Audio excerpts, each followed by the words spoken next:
లోక స్నేహం ఇడిసిపెట్టురా, యేసయ్యరా నిజ స్నేహితుడు, నిజ లోకరక్షకుడు.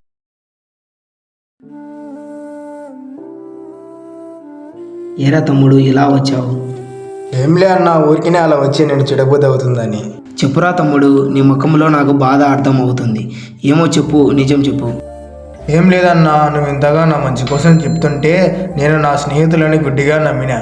ఇప్పుడు ఏం చేయాలనో నాకు అర్థం కావటం లేదన్నా. సారీనా. సారీ నా కాదురా చెప్పాల్సింది, నీ పరలోకమందున్న దేవునితో సమాధానపడు. ఏం కాదులేరా తమ్ముడు, ఇలారా. ఆ శిలువ యాగంలో నీ నా కోసము 39 కొడాలతో బల్లెముతో పొడిపించుకొని తన తల మీద ముళ్ళ కిరీటం ధరించినాడురా. అంతేకాకుండా నీ నా పాపములను క్షమించి మన నిందలను అపనిందలను క్షమించి మనతో స్నేహితుడయ్యాడురా. మనం ఆ దేవుణ్ణి వెంబడిస్తూ ఆయనతో స్నేహం చేస్తే మన జీవితమే మారిపోతాదిరా. లైక్, షేర్ అండ్ సబ్స్క్రైబ్ చేయండి. మరిన్ని వీడియోల కోసం మమ్మల్ని సపోర్ట్ చేయండి. Wait for part 3.